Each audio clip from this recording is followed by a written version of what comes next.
Hello and welcome to 2021 of the series. We will continue with Iain McGilchrist. Chapter 23, Flow and Movement. Movement. Movement! Flow. Flow. This year, Painting for Saints was sold.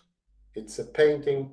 No, it was sold into 2021. 2021. For Painting for Saints. sold for 40 million pounds. Oh, that's a lot of money.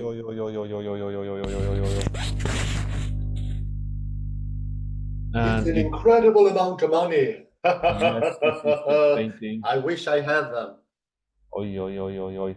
He's a rich guy.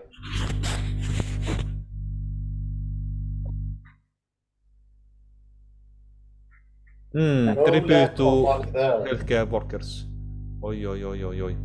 No lack of money at all.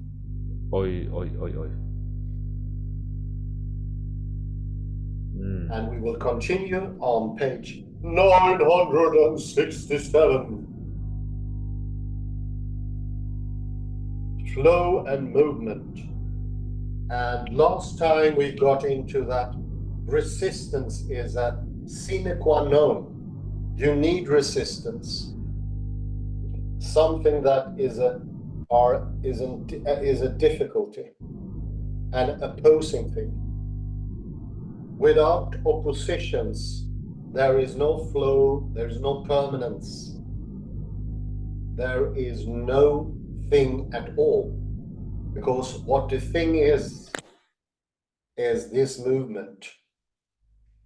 You can compare it to what we went through in 2020 with how tongue.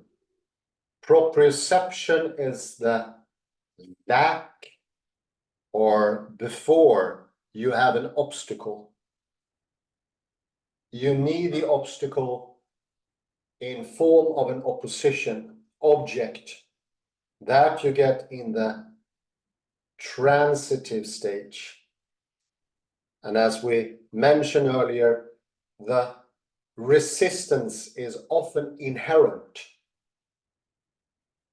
I think the most easy example here is the fish that creates its own resistance when it doesn't have turbulence. All steady things have the ability to create resistance. This is also what I would call budding off. Having an other. Something that is not part of yourself or something that you budded off from yourself. You created a distance. According to entanglement, they still stay the same in the superposition.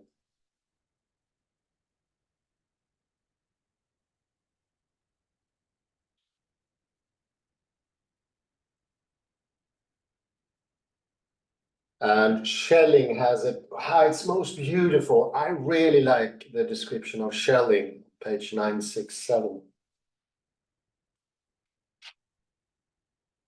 From the self, something comes off to understand itself.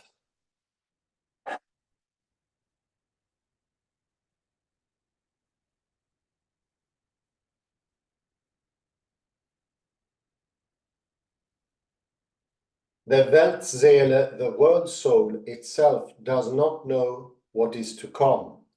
Since it gets to know itself, it's at the bottom of the page, 7 lines from the very bottom of 967.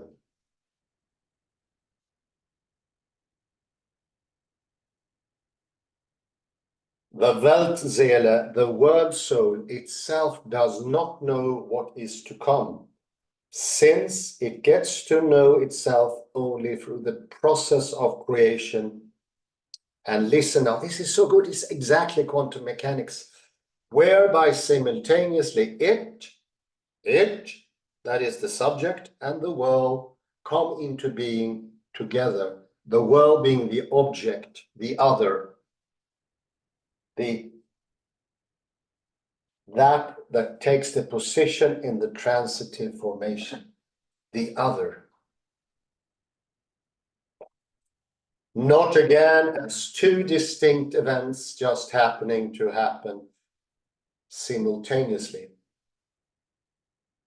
but simultaneous because we are seeing one and the same process just from two different standpoints. And when I say standpoints here, they do not have to be, they are not spatially different or temporally. They are before and after in a non-temporal sense. The Wheeler-DeWitt equation, do remember it. I think this quote is so grand, so I think it could actually be enough with that. But I will still do some reading here. See what that leads us to.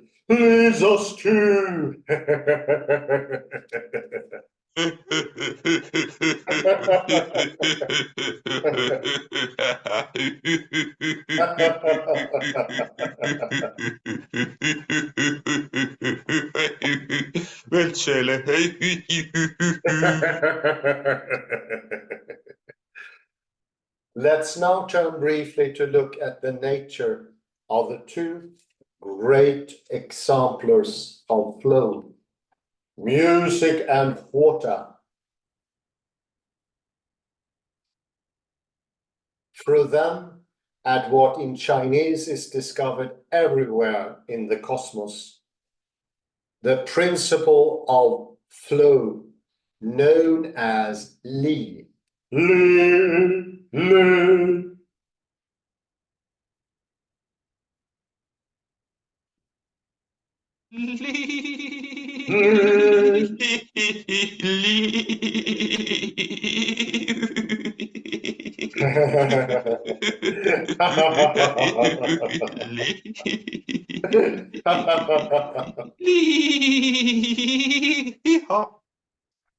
Music and philosophy. Music is extraordinary and unaccountable.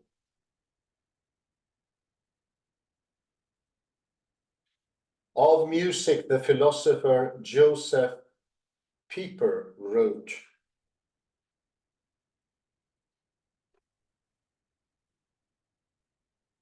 "Not only is music one of the most amazing and mysterious phenomena of all the world's Miranda, the things that makes us wonder. Wonder.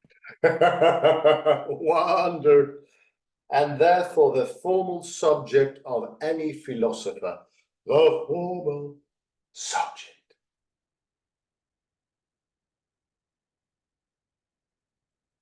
Not only has it even been said, and rightly so, that music may be nothing but a secret philosophizing of the soul.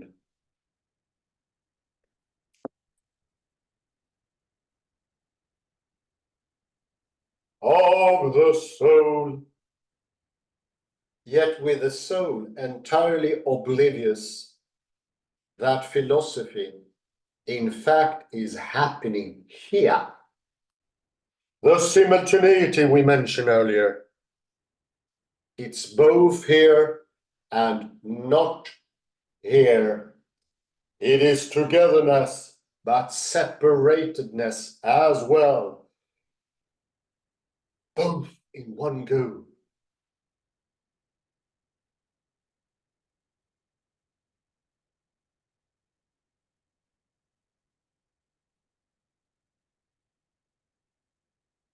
Beyond that, and above all, music prompts the philosopher's continued interest because it is by its nature so close to the fundamentals of human existence. Of human existence.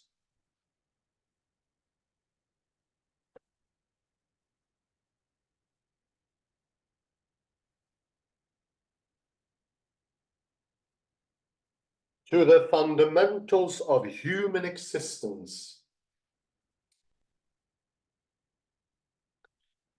Music speaks of the essence of life,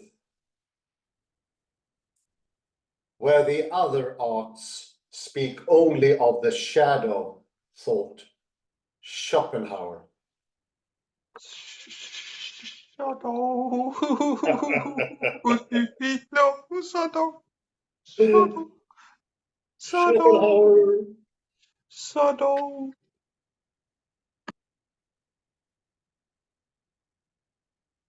Nietzsche went so far as to say that without music, life would be a mistake.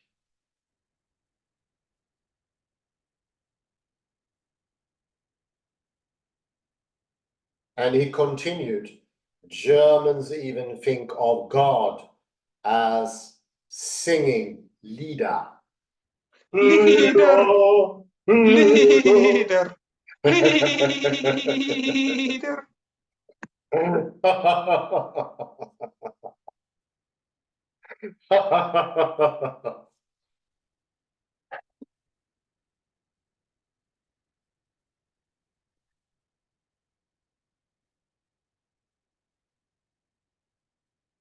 My favorite remark in this regard comes from the Franco-Romanian philosopher Emil Cioran,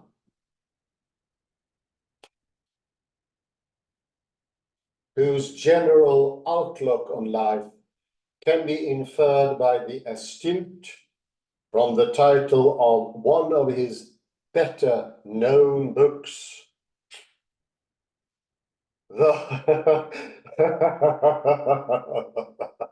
The trouble with being born. The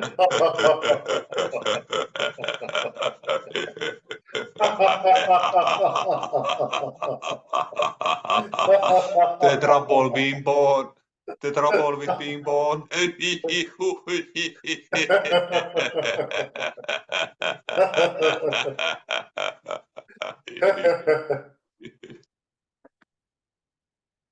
In an interview in Newsweek in December 89, Choran asserted that without Bach, God would be a completely second-rate figure.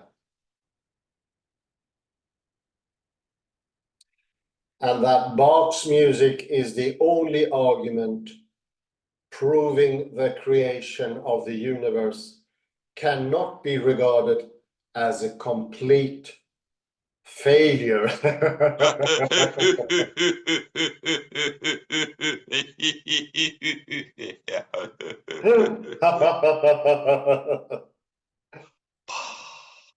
Not a failure.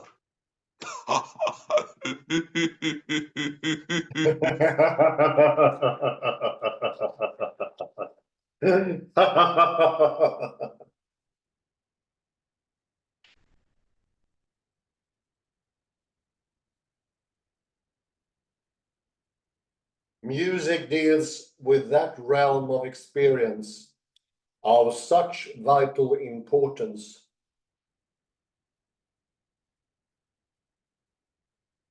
and yet so hard to express in concepts or language.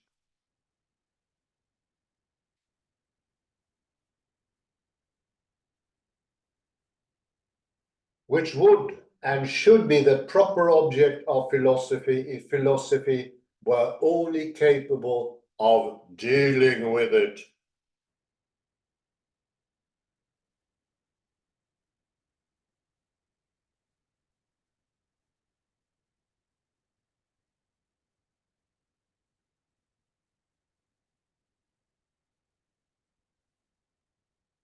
Suzanne Langer, in her classic book, Philosophy in a new key, wrote perceptively, careful, with astuteness.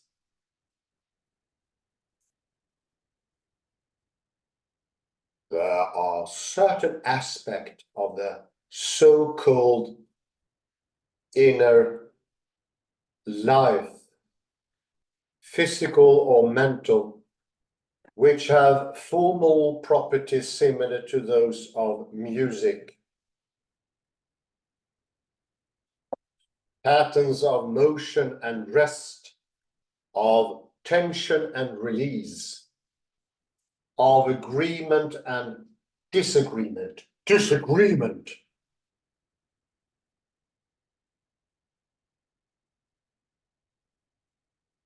Preparation, fulfillment, excitation, sudden change, etc., etc., etc.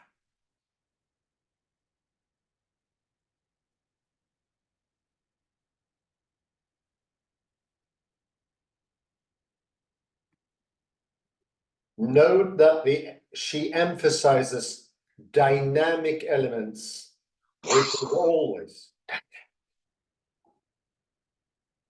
which is always becoming.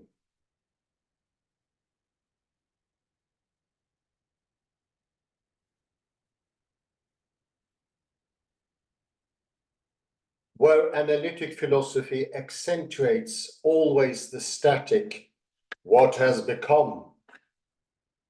Yummy, yummy. What has become?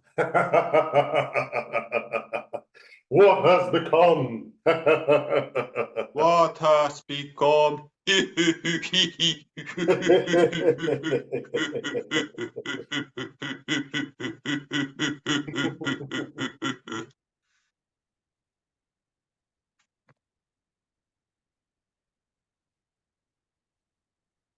In listening, we do not stand stock still on the bank of the stream with a flow gorge.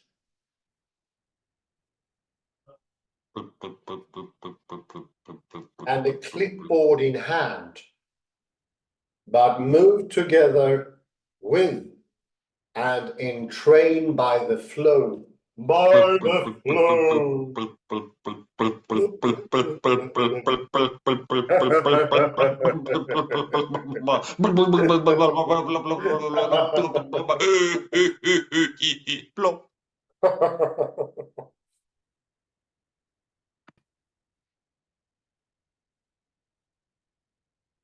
Nothing, according to Basil de Selincourt, is more forced in music than a suggestion that time is passing while we listen to it.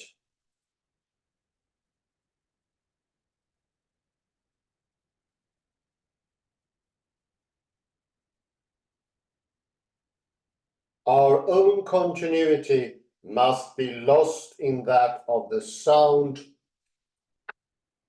to which we listen. In which we listen.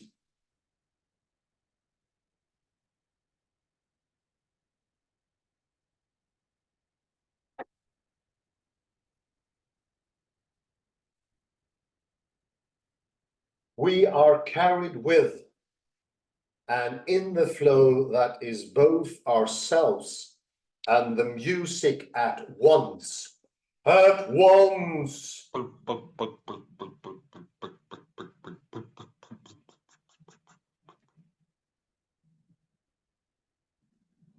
We cannot tell, to coin a phrase, the dancer from the dance. The dancer from the dance. The dancer from the dance. From the dance.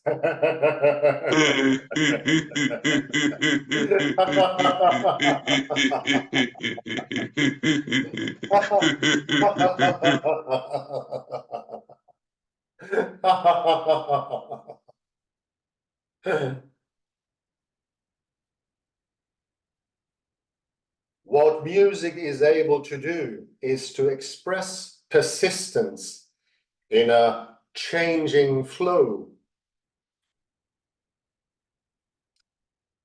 even though such a flow appears on the surface to involve is its opposite, impermanence. Here you hear impermanence is the sine qua non for permanence. The sine qua non for permanence. And indivisibility.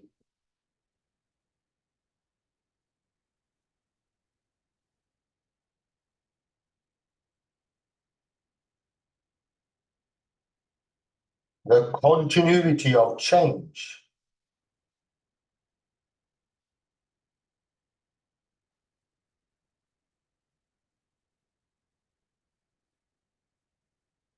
Which is precisely what constitutes true duration, what is called durée in the philosophy of Henri Bergson. Durée. True duration and true indivisibility.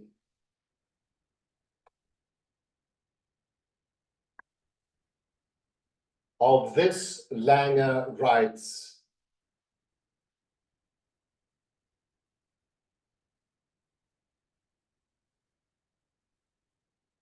the elements of music are moving forms of sound.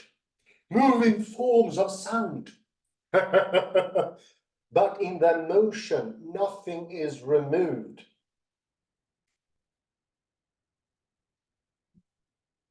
The realm in which tonal entities move is a realm of pure duration. Pure duration.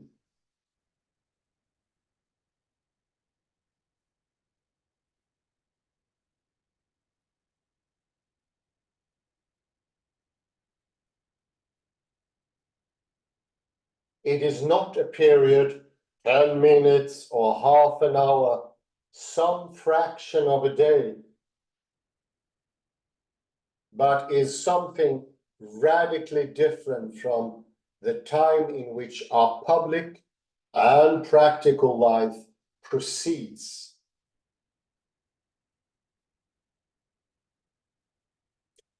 It is completely incommensurable with the progress of common affairs.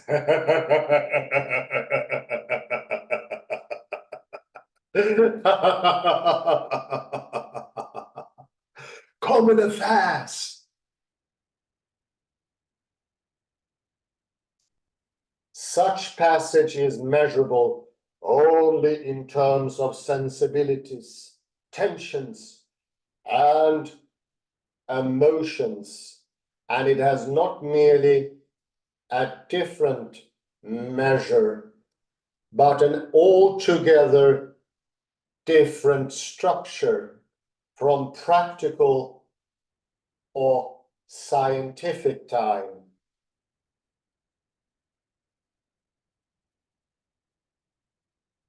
Music makes time audible and its form and continuity sensible. Sensible. Sensible. Sensible.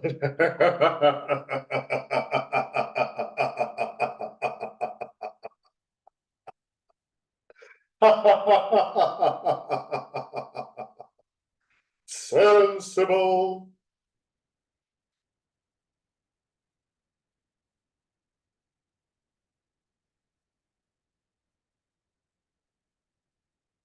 Music is as different from the separate notes seen on the score as life is from the language that aims to through its net around it.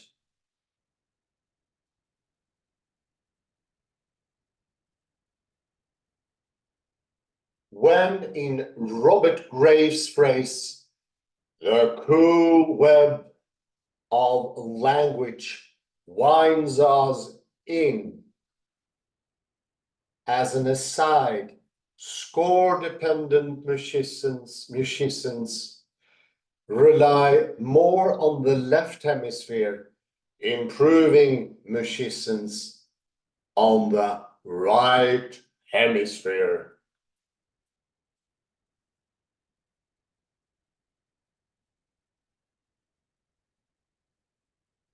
In music, as in the living world, change is permanent.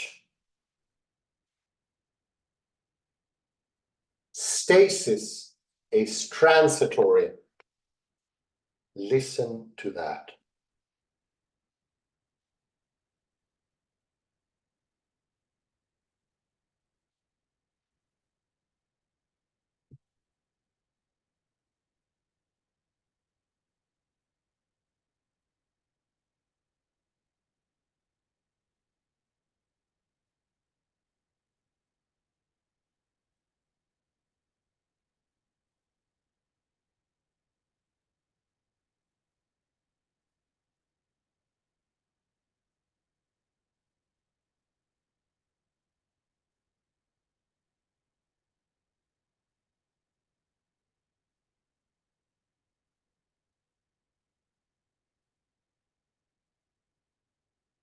What is perceived, writes Thomas Fox, is not a sequence of discrete tones, but a dynamic, self-organizing process which integrates the tones heard to create a melody. Heard to create a melody. Self-organizing note. It is an automatic synthesis, not one actively performed by the subject.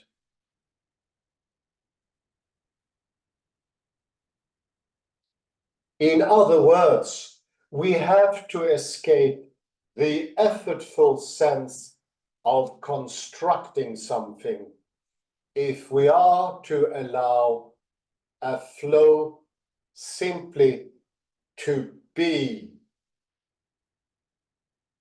Simply to be or not to be, that is the question.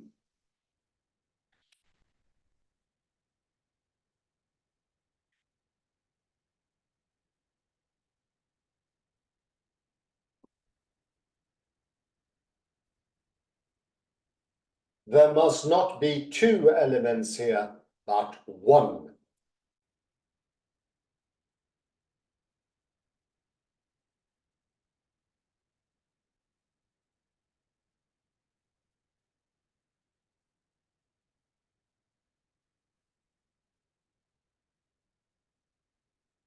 We must be actively receptive in relation to it, not actively expressive, as also in prayer and meditation.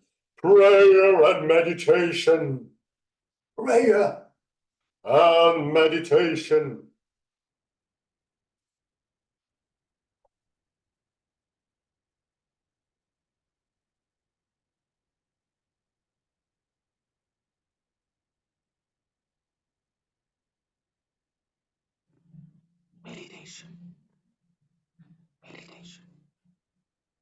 Meditation.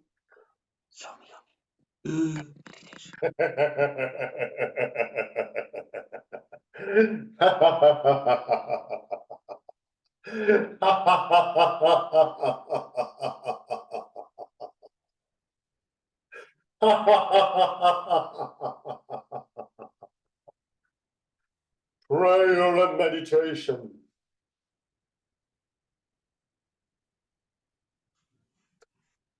This image from music is a perfect example of a philosophical insight into life that is otherwise hard to express explicitly.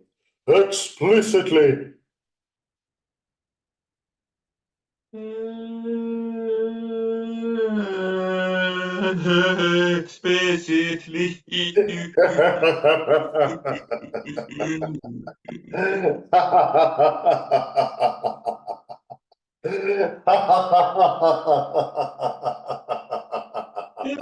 Explicitly.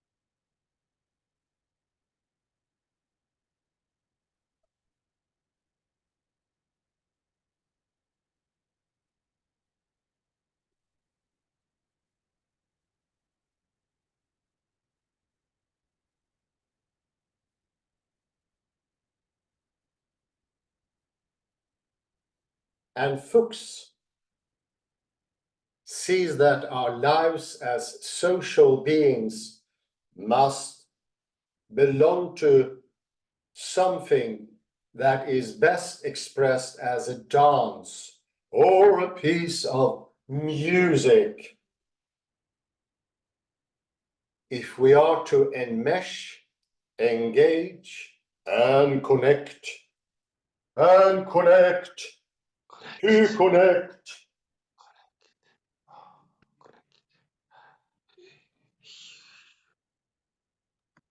To connect, we must connect. It's an interconnected web where everything is interwoven in each other. And in order for us to interconnect, we must be in the implicit mood, not the explicit. The grasping mood will not lead us to the world.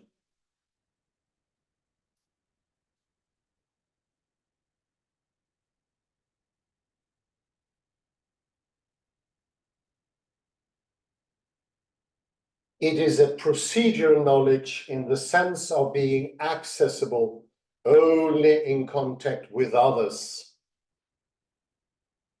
and of being organized temporally as a feeling for the rhythm of action and reaction.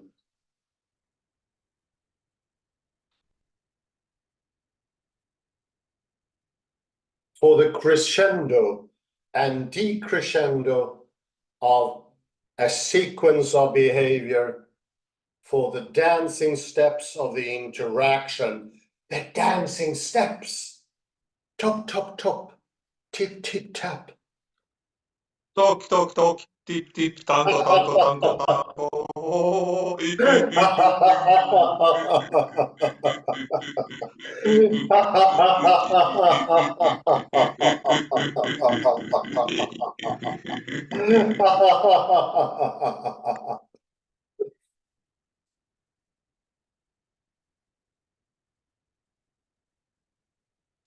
Implicit relational knowledge is a musical memory. It is a musical memory.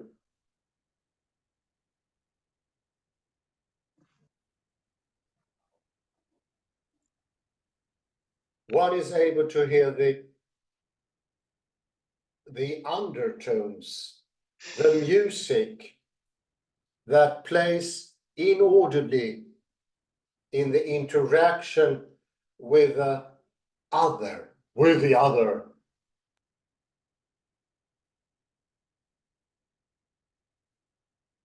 Also, when we speak of the sense of the tact, it points to the relevance of rhythm and synchronization for the intercorporeal sphere.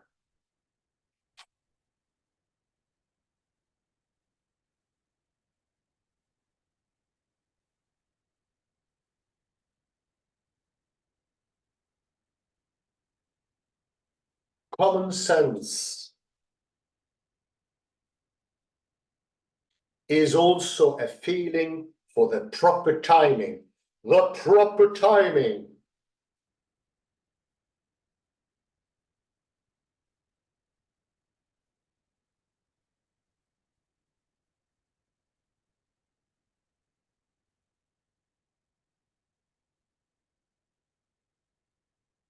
The proper timing.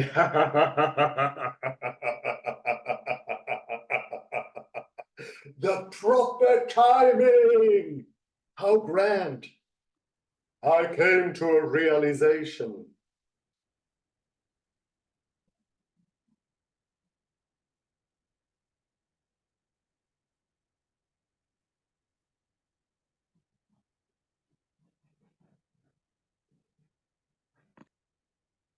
In the performance of medieval choral music, there was a pulse or tactus, a measure based on the beat of the human heart that was developed, propagated, sensed, and shared through bodily contact. Singers often touching one another's shoulders with their hands. With their hands. How grand.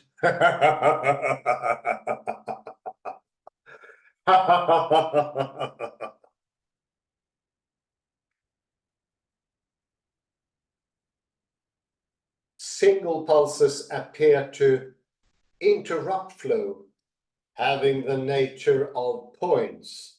The nature of points. Much as it is a single beat on the drum.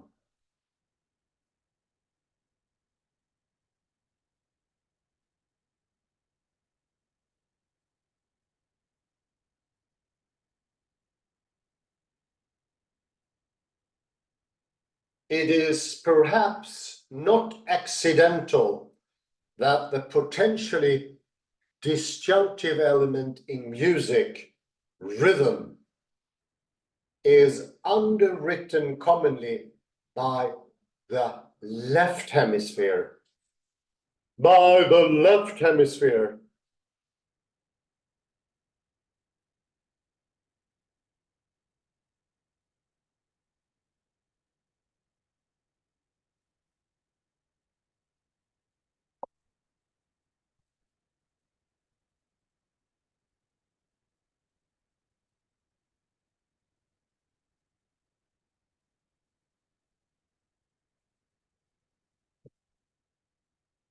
While the potentially conjunctive elements of music, harmony, and melody are usually dealt with by the right hemisphere, that puts all together.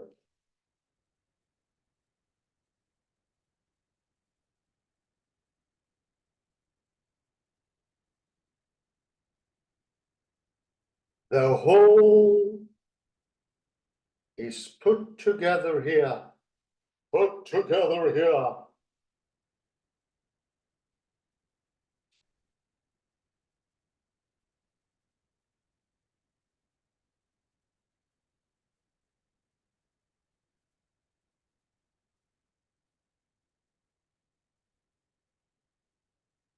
Together they go to make the structure of music's flow a union of division and union.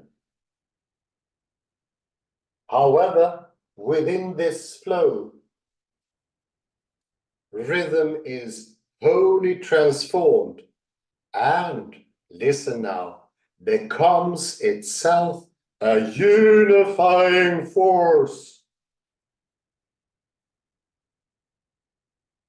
And here we have an oddity. The most unusual word, transmogrification, What are the odds? This transmogrification of an element of differentiation ultimately into a force for union is essential to the nature of creation. Of creation.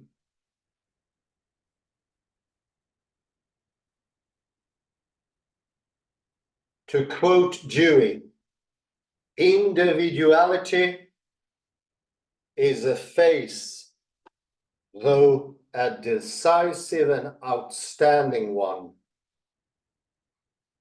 of a process having continuity. Do you see now? Individuality and continuity are deeply connected, absolutely entangled. Having continuity will be the last of 2021. Continuity. Continuity. Continuity. Page 90, I believe. Let me check it. No, 970. 970. No.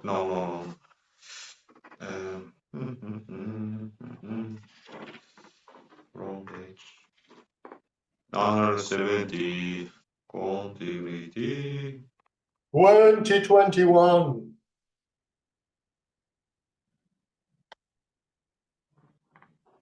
I will go for some quotes. If you may, we go back to page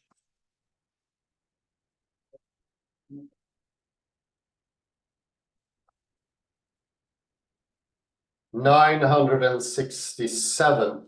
No, I won't repeat Schelling. I go to 968. But do remember the quote from Schelling, seeing one and the same process in singularity and plurality. So individuality is the absolute predisposition for plurality. And vice versa. But if you take one away, if you marginalize one, if you say that God is not non-existence, for instance, you will also rid God of his permanence. The resistance is necessary.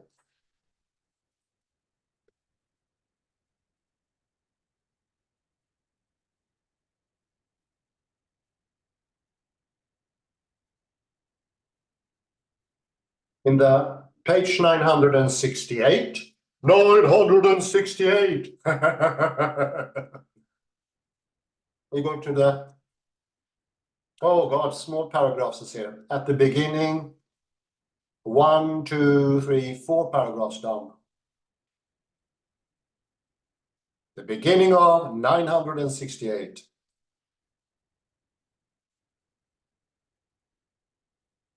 Almost mid. That's perfect, actually. Stop there. The first line of the paragraph that is in front of us, which is number 4. Music speaks of the essence of life, where the other arts speak only of the shadow, thought Schopenhauer. This is extremely true, especially today, where the neo-academic or the blatantly non-intelligent academia fragment everything. Music shows that all the details in music carry the whole tune, even the whole concert. Think of the newly played Christmas Oratorium of Bach. If you start listening to the first 3 verses, would you say that that is all in a particular now and there is nothing else and that you have to wait for the rest to turn up? That is absolutely nonsensical. There is presence in every tune of the totality of the concert, as well as my phonetics professor Per showed that in each sound of a long word like starts act, even in the S, the Swedish word for state-owned. In the S, there are traces of the whole word, so it's holistic or holophrastic. The same goes for music.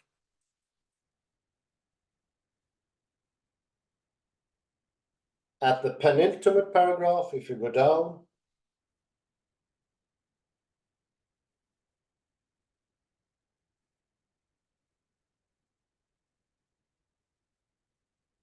that one, yes. Note she emphasizes dynamic elements, what is always becoming, where analytic philosophy accentuates always the static, what has become.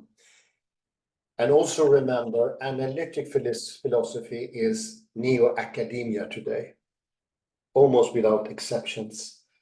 Of course, they take in other elements, but they are always under the cover of fragmentization and linearization.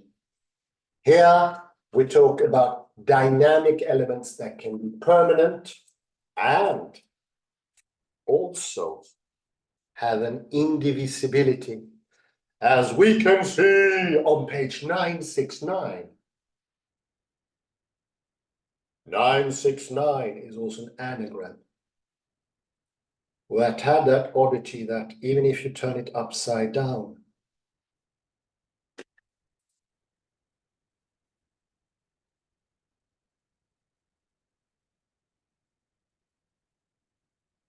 it will still have quantum mechanical mathematics of 969.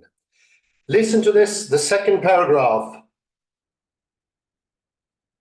What music is also able to do is to express persistent in changing flow, even though such flow appears on the surface to involve its opposites, impermanence.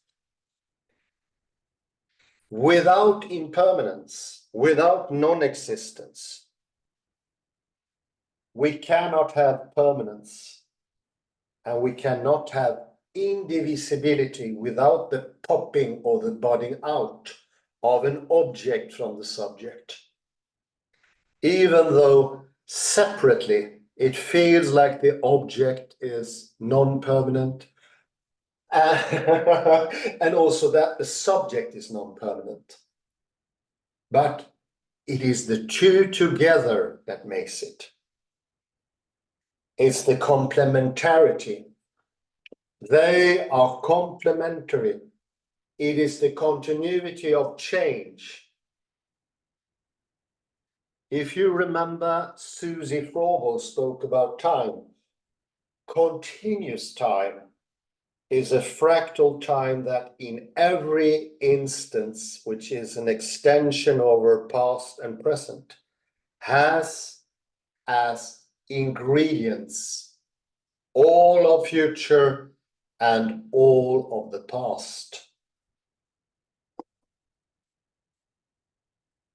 I think this is to be compared to the analytical philosophical idea of the now as a thin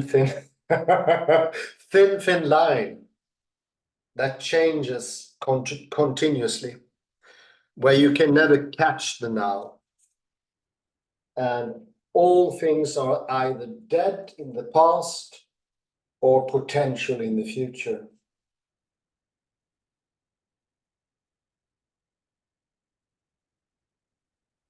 We go down to the third paragraph. 1, 2, 3, fourth even, depending how you count.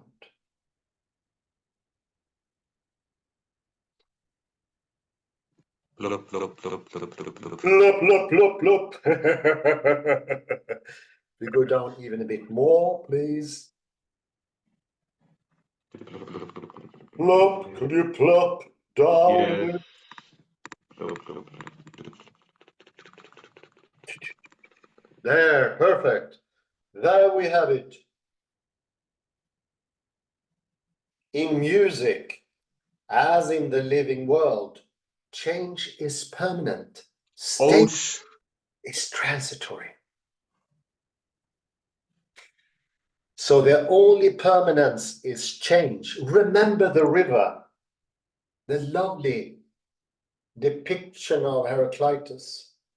The river, because it's changing and has resistance, it contains what does not belong to it. It is transitive. It's divided into oppositions. Only because of that, the river or the vortex, as we remember, the vortices and the galaxies have their permanence. It comes from the resistance, the contraforce. This is the oppositorium coincidentia. When the opposites are there, we have permanence. And there is a horrible transitory phase of stasis, something that Heidegger would call the beings. And I think it was it Michelle Fletcher who spoke about a conceptualized God who suffered impermanence because God was then turned into a thing in the lowest sense as something that you hold in your hand, which is impermanent. Whereas you can make him permanent, eternal, and also indivisible. Indivisible.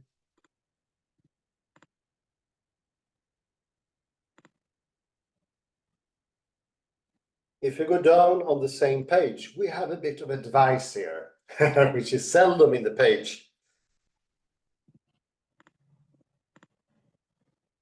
We must actively be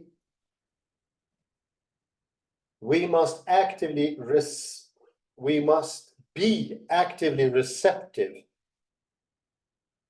in relation to it, not actively expressive. Also in prayer and meditation. It's a bit up, 2 lines up. So if we practice prayer and meditation, we also practice this receptiveness. Whereas the expressiveness, the grasping, can actually make everything into things. How do we reach into the world? We do it by being in the right hemisphere that receives, that do not preemptively demand the world to be things or staticness, rather. I would say staticness instead.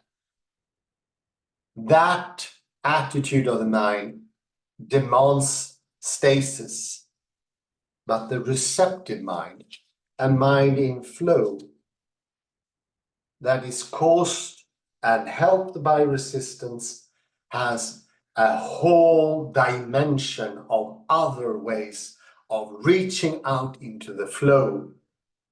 What looks from the stasis point of view to be transient. I don't think I'm exaggerating, but I think 95% of people who read Heraclitus thinks that he's pointing to impermanence when he says you cannot step into the same river twice. Not at all. That's not what he's after. But if you are in the attitude of stasis, that's the only way you would perceive it. Think about the music. It is interpunctured by disjunctions, as we find on the next page. 971.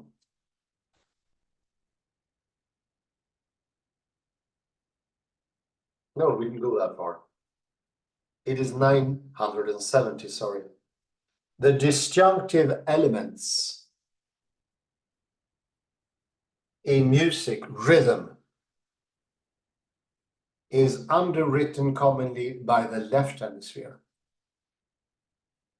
So you can see the disjunctive elements, the rhythms, tap, tap, tap, tap, tap, tap.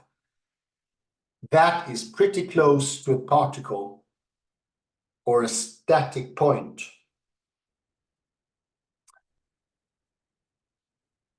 It's the third paragraph here beginning with single pulses. So the rhythm in a concerto or a melody is very close to particles, whereas the whole flow is the wave.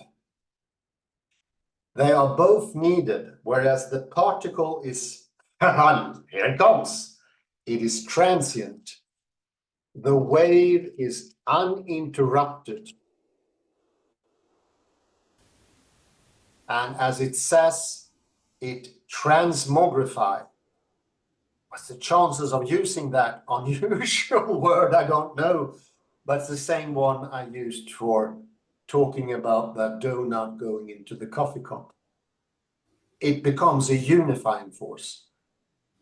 So the particle and wave together in music and elsewhere becomes complementary for making the permanence, the indivisibility. My dear colleague Kalle, please come in. Thank you. Do you hear me well? Thank you. So, this page 970. I think this contains the most significant phrase of today's lecture. That is, this rhythm becomes itself a unifying force. I repeat it. Rhythm becomes itself a unifying force. It's in italics there. Rhythm becomes itself a unifying force. And we can compare it with Jacques Derrida's Apocalyptic Tone paper. Oh yeah, lovely. And there, Derrida doesn't say it explicitly, or perhaps he does, that tone, or in this case rhythm, is the thing that decides, that is the deciding factor. It's how you read it, the book of Apocalypse, the book of Revelation, that sets the tone, so to say, that decides its message. Indeed, yeah. Otherwise, or to quote Wittgenstein, the image itself is dead. It's only you have the reader or the observer that has a meaning, or like here, rhythm is a unifying force, the tone. And this rhythm or tone transcendence, or not transcendence, it's a Platonic word really, but it's the unifying force, as he says very to the point. Indeed, yeah. And now I will take another for 967. 967. Let me turn the page. 967. Let's turn the page. Yes, yummy. And the arrow here, 967. This is a quotation from Nietzsche. And let me see. Now I see that it was 968. Apologize to all our readers. No worries. No worries. 968, please. 968. Nietzsche went so far as to say that without music, life would be a mistake. Ouch. And he continued, Germans think of God as a leader. And I would like to here point out ambiguity that I have myself invented, possibly, that leader is it object? Probably it's object, but I could also think it's a subject referring to God. He's both a leader. I'm not making a cheap joke about the Führer. No, that God. My point is here actually to underline what we said earlier on 970. Rhythm itself is a unifying force. Yeah. So God as a singing leader, we can see it leader as an accusative object or a subject referring to God. Both are true in their own way. And because it's the rhythm, how I say it that is unifies, not the grammar really, but is the tone how I say it. Do I say it sternly? God is singing leader, then it perhaps leader has the meaning of Führer, that he's a stern God. But I could also say it joyfully. God is a single leader, then it becomes an accusative object. Yeah, definitely. And so the tone sets, as McGilchrist sets the tone or the meaning, how I read it. Yeah, it's the same with words. What defines the meaning of the words is not the actual words, but the prosody, the actual pitch and tone behind them. So you can see the words as the points, the rhythm, and you can see the prosody, the tone, the pitch, the accent as the melody. Together, they become permanence, indivisible, directory, showing, pointing.